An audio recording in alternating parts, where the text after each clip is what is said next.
कैलास मानसरोवर यात्रेसाठी गेलेल्या पुण्यातील 52 भाविकांना चीनचा व्हिसा न मिळाल्याने ते सध्या नेपाळची राजधानी काठमांडू येथे अडकून पडलेत।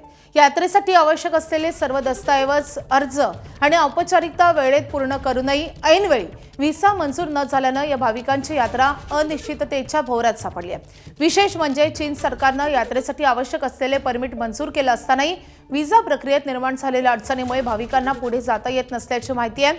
या पार्श्वभूमीवर केंद्र सरकारच्या परराष्ट्र मंत्रालयाने तातडीने हस्तक्षेप करून संबंधित अधिकाऱ्यांशी समन्वय साधावा आणि अडकलेल्या भाविकांना लवकरात लवकर मदत करावी अशी मागणी होती आहे। सध्या सर्व भाविक काठमांडूमध्ये मुक्काम करून व्हिसाच्या प्रतीक्षेत आहेत। दरम्यान मुक्कामाचा कालावधी वाढत असल्याने त्यांच्या खर्चातही मोठी वाढ होती आहे।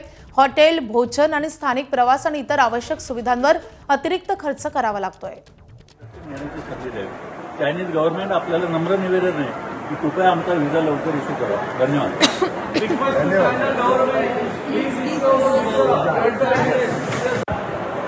नमस्कार, आम्ही महाराष्ट्रातली जवळपास 52 लोक गेली 4 दिवस या नेपाळमध्ये अडकून पडलेलो आहोत। त्याचं कारण असं आहे की आम्ही भक्तिभावाने कैलास मानसरोवरच्या कैलासाच्या दर्शनासाठी सगळे निघालेले होतो।